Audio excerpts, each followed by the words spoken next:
Let's first begin by understanding how these different pieces move and capture in the game. So we will first start with the rook. So the rook can move horizontally or vertically any number of squares. Basically, the rook moves in a plus sign. So if your rook is sitting here, then it can move to any of these squares marked with the yellow arrow. So from here, the rook can move to this square, then it can move to this square or to this square or to this square and so on. So let's say if an opponent's piece is sitting over here, then your rook can capture this opponent's piece because this piece is coming in the way of your rook. So what do you mean by capturing?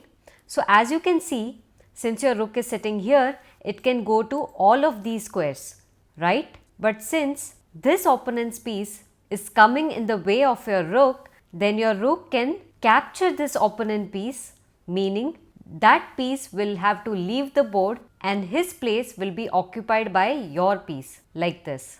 Let's say if there were more pieces sitting over here, then your rook can capture now this piece and then in the next turn this piece. Now let's meet the bishops. Every player gets two bishops in the game. One is always sitting on a dark square while the other one is always sitting on a light square. That is why this bishop is called as the dark squared bishop, whereas this bishop is called as the light squared bishop. Now a bishop always moves in diagonals. So if a bishop is sitting here, that means he can go to any of these squares on this dark squared diagonals. Similarly, this bishop can go to any of these squares on the light squared diagonals. Let's move these bishops one by one. So let's first move the dark squared bishop. So it can come to this square, then from here it can go to any of these squares marked with the yellow arrow. So now it can come to here and now here, like this and so on. Similarly, this bishop will always move on the light squared diagonals, like this. So in short, a bishop always moves in X pattern or in diagonals. Now let's understand how a bishop captures. So if any of the opponent's piece is sitting on the diagonals that the bishop is able to control, then the bishop can capture that enemy piece. So here in this case, this light squared bishop can easily capture this rook over here. Similarly, this dark squared bishop can capture this enemy piece over here. Now let's meet the most powerful piece in the game, and that is the queen. And the reason why we call this piece so powerful, because a queen can move in all the 8 directions, any number of squares, like this. So in short, a queen combines the power of a rook and a bishop, because just like a rook, it can move in a plus sign like this, and just like a bishop, it can move in diagonals forming an X shape like this. And because a queen can move in any direction to any number of squares, that is why she is the most powerful piece in the game. Now let's move the queen. It can come here, it can come straight down here, or it can go straight left here, or maybe in diagonal over here, or so on and so forth, like this. Now let's see how a queen captures.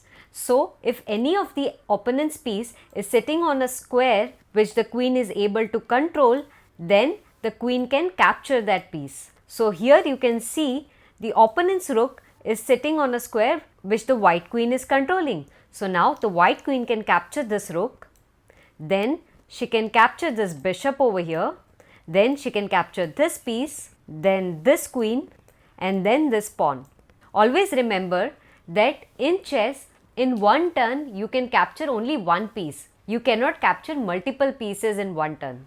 Now after queen, let's meet the most important piece in the game, and that is the king. So just like the queen, the king can move in all the 8 directions, but only one square at a time. So the king will always take just one step like this.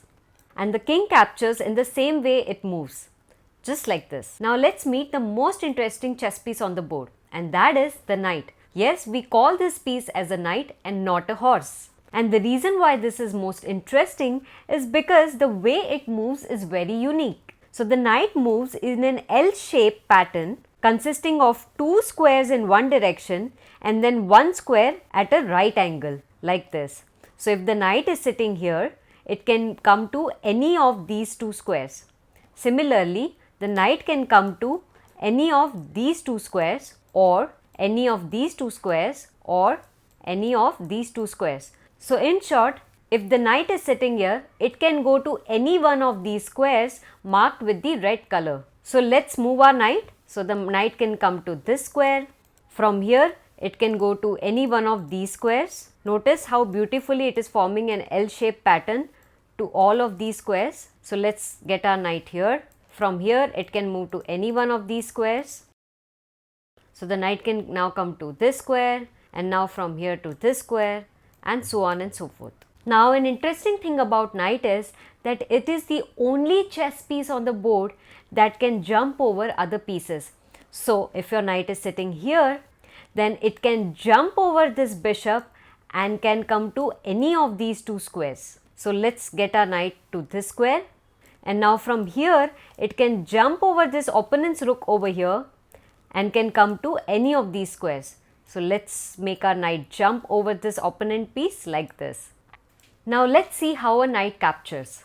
So the knight captures by moving to the square of an opponent's piece. So as you can see, this opponent's piece is sitting on a square which the knight is controlling. So the knight can jump over this rook of yours and can capture this opponent piece. Similarly, this knight can jump over this piece of yours and can capture this black queen like this. And now from here, it can capture this opponent's knight over here like this, and now from here it can capture this bishop. Now let's meet the smallest piece on the chessboard, and that is the pawn. In a game of chess, both the players get a total of 8 pawns, and this is the starting position of the pawns.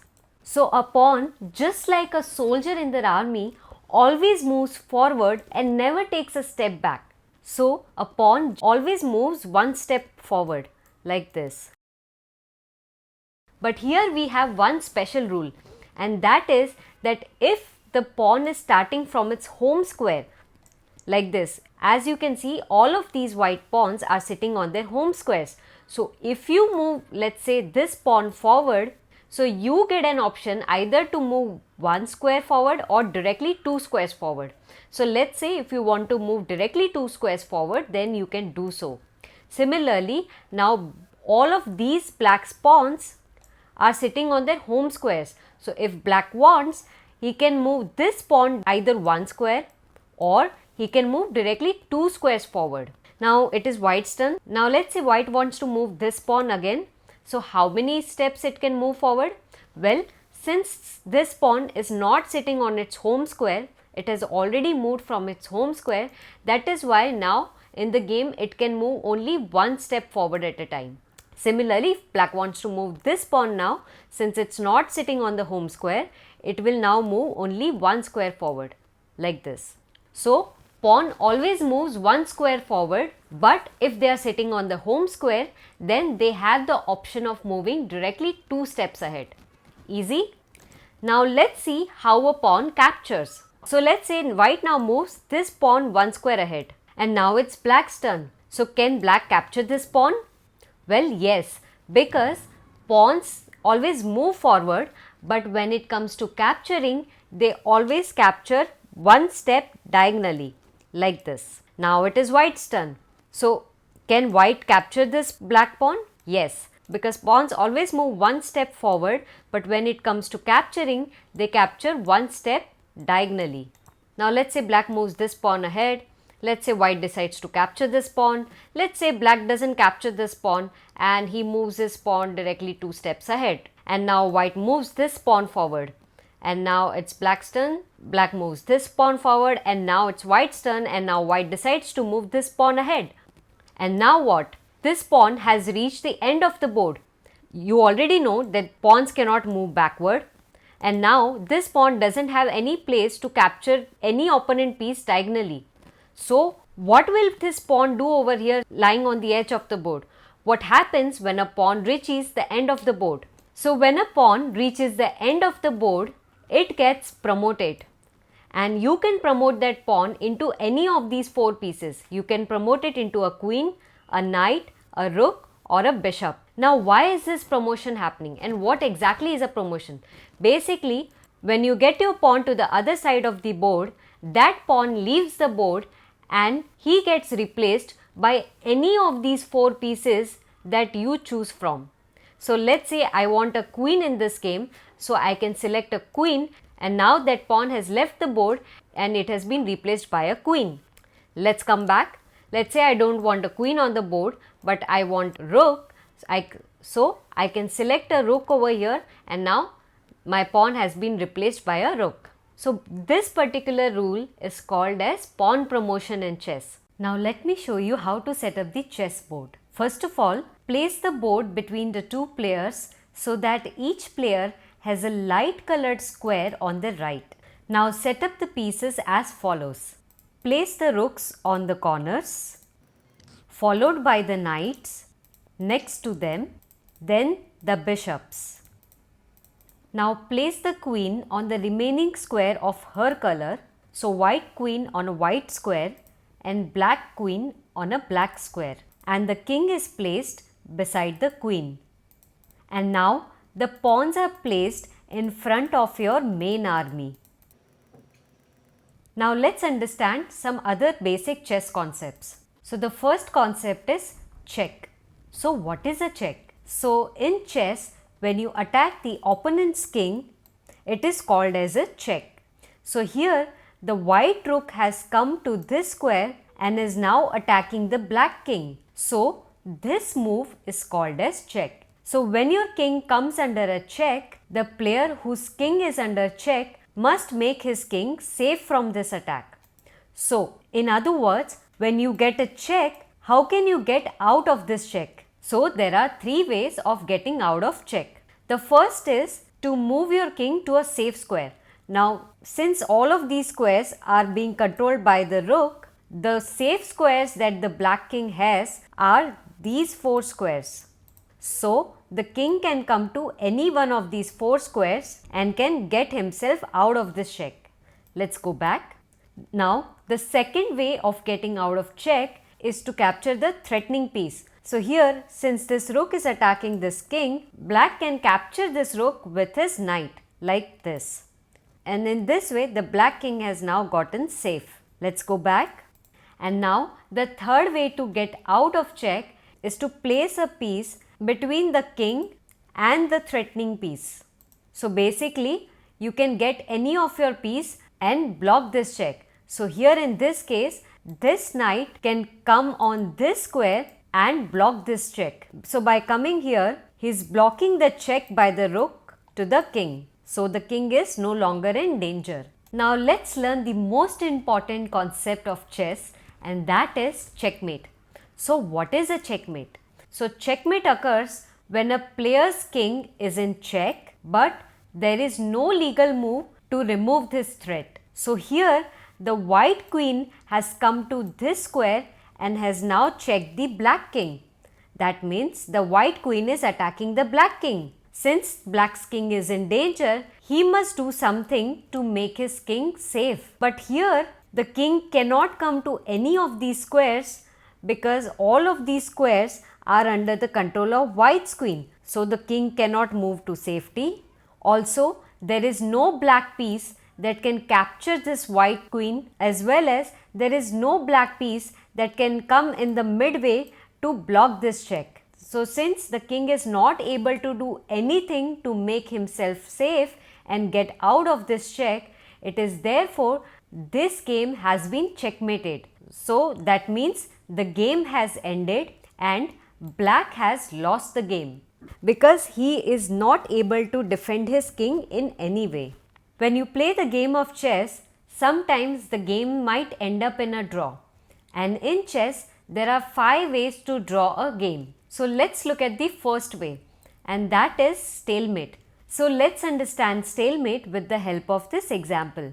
So here in the game, it is white's turn to move, and white here gets his king to this square, and now it is black's turn to move. But what should black play? Black can't move his pawn forward because it's being blocked by this white pawn, and also black can't move his king anywhere because both of these squares are being controlled by this pawn over here, and both of these squares are being controlled by the white king over here. So since black king doesn't have any safe place to go and he is not able to make any legal move in the game, and also his king is not in check, therefore the game gets stalemated. That means the game gets drawn. So each player will now share half points. So when a stalemate happens, the game gets drawn and the game ends. Let's look at a second type of draw, and that is draw due to insufficient material. So if there are not enough pieces on the board to checkmate the opponent king, then the game ends in a draw due to insufficient material. So here, although white has an extra bishop, but white can never checkmate black king with just a bishop and a king, because no matter what the white plays, black king will always be able to escape. And because this is an endless game and white will never be able to checkmate black's game, therefore this game will get drawn due to insufficient material. Let's say if we just had two kings on the board left, then this would also end up in a draw because none of the player can checkmate the other king. Same thing holds true if one player has a knight and a king and the other player has just a king, because just one knight is not sufficient for any player to checkmate the other king. Let's look at draw by 50 move rule. If in a game, if 50 moves are made by each player without any pawn move or capture, then the game can be claimed as a draw by either player. So here there are no pawns left, so none of the players can move any pawn. So hence there is no possibility of capturing a pawn as well. So because there is no pawn move, there is no capturing of any pawn. So if both of these players continue to play for another 50 moves each without any pawn capture or pawn movement, then this game will get drawn by the 50 move rule. So for example, let's say this white rook checks the black king. Now king moves here. Now white rook comes here. King comes here. Now he checks again. He moves here. So if such a game continues to happen for another 50 moves, then the game can be claimed as draw by the 50 move rule. Now let's look at the threefold repetition draw. So if in the game of chess, when a same position occurs 3 times, then a player can claim a draw by threefold repetition. So here, as you can see, black has a queen, but white has a queen and a rook. So what does this mean? This means that white is stronger because he has more pieces on the chessboard. But here it is black's turn to move. So what black does is, he gets his queen to this square and checks the white king. Now since both of these squares are under black's queen control, the king has to move here. Now black queen again comes to this square and checks the white king. Now where should the white king go?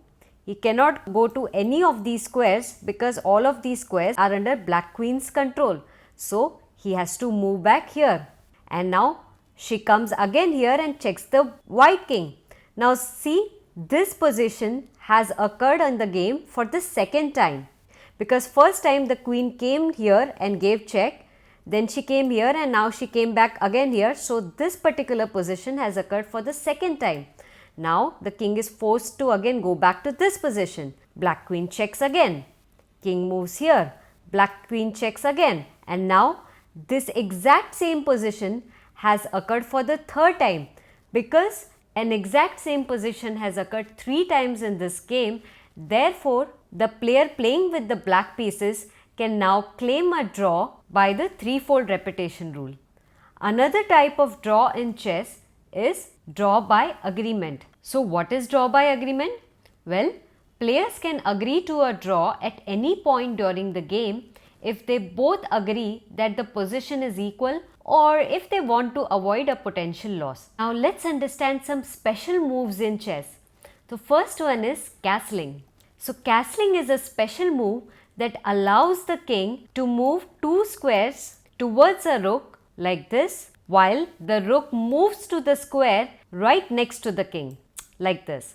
So this move is called as castling, and castling is the only move in chess in which you move two pieces at a time.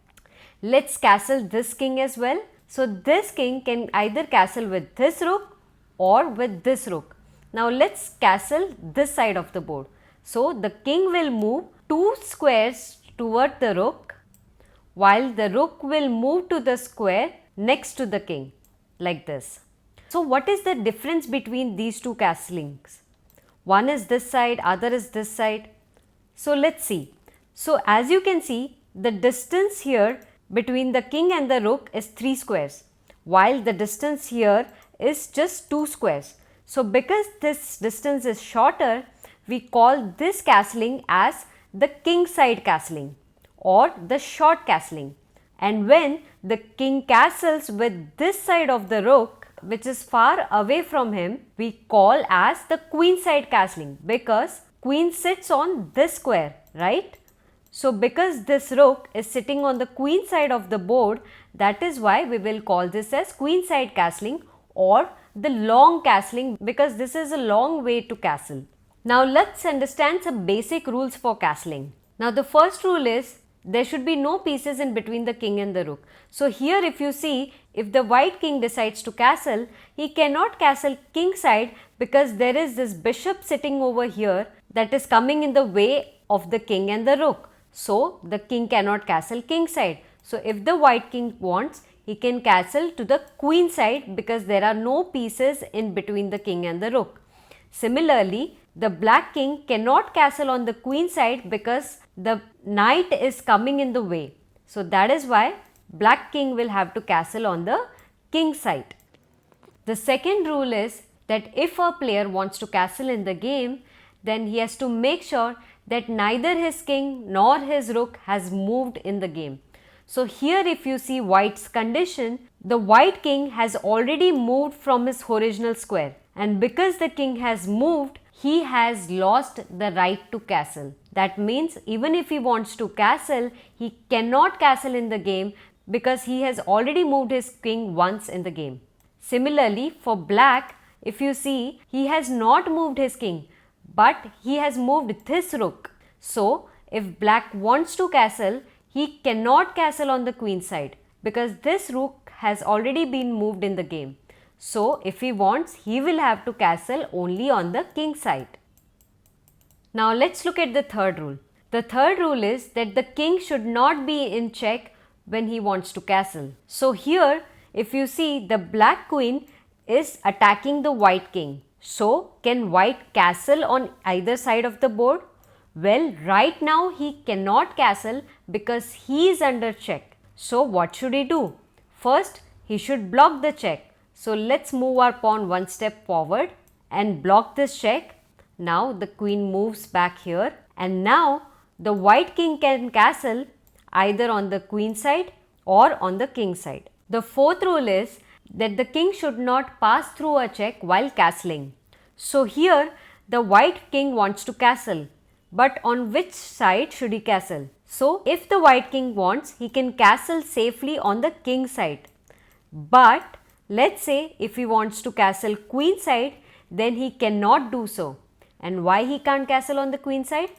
Because as you can see, this rook is controlling this entire column over here. So if the king castles on the queen side, then the king will pass through this square which is controlled by the opponent's piece. That means if the king passes through this square, then the opponent can capture your king, right? And in chess, capturing of king is not allowed. And if you make a move that allows the opponent to capture your king, then that means you have made an illegal move in chess. So therefore, because this square is being controlled by this rook, the king cannot safely pass through this square and castle on the queen side. So therefore, he is forced to castle on the king side only. Now let's look at the fifth rule. Fifth rule says, after castling, the king should not land up in a check. So here, the white king can safely castle on the queen side because he can safely come 2 squares toward the rook, and the rook can come right on the square next to him. So the king can castle on the queen side, but white king cannot castle on the king side. Why? Because if he castles on the king side, then he will land up in a check by this black queen, and this is not safe, correct? So that is why the king cannot castle to a place where he lands up in a check. And now let's look at the last special rule of chess, and that is en passant. And to understand en passant, let's look at this example. So here it is black's turn to move, and black wants to move this pawn ahead. So he can either move one step or two steps ahead, right? Because this pawn is sitting on the home squares of his territory. But black is very much aware that if he moves this pawn one step forward, then the white pawn will be able to capture this pawn. Therefore, he doesn't want that his pawn gets captured. So what he does is, instead of moving one step ahead, he moves directly two steps ahead. And because of this move, white has lost the opportunity to capture this pawn, correct? And it seems quite unfair, right? So that is why the rule of en passant was introduced in chess. So basically, by the rule of en passant, if a pawn moves two squares forward from its starting position and lands next to an opponent's pawn, then that opponent's pawn has the right to capture that pawn, like this. And now let's say black captures this pawn back, and now it is white's turn to move. So let's say white decides to move this pawn forward, but he knows that if he moves one step forward, he will get captured. So what he does is, he moves two steps forward, and because this doesn't seem fair, that is why black can now capture this pawn back by the en passant rule. Let's go back. Let's say the white pawn moves two steps forward, and now black plays this pawn instead of capturing this pawn, and now white plays this king, and now it is black's turn. So can black capture this pawn with en passant? No. So the rule says that if you want to capture by en passant, then you have to do en passant right in the next move when this pawn moved forward. You cannot do en passant later in the game. En passant has to be played right after the pawn moves two steps forward. So let's go back. So in short, when a pawn moves two steps forward and lands next to the opponent's pawn, then the en passant capture must be made on the very next move. Otherwise, the opportunity is lost. Now, since you have learned all the basic rules of chess, do you want to know how to start and end a chess game? Well, I'll definitely tell you that. But before that, do like this video and subscribe to my channel. And now, let's see how to start and end a chess game. So, to start a chess game, players sit across from each other with the board set up correctly. White always makes the first move, followed by black. Moves are made alternately by each player following the rules of chess. The game ends when one of the following thing occurs. First is checkmate, second is resignation, third is draw, and fourth is time control. So in games with a time limit, a player can lose if they run out of time before making the required number of moves. And now here is the question of the day for you. So can this knight capture this opponent's rook over here? Comment with a yes or a no, and I'll see you in the next video.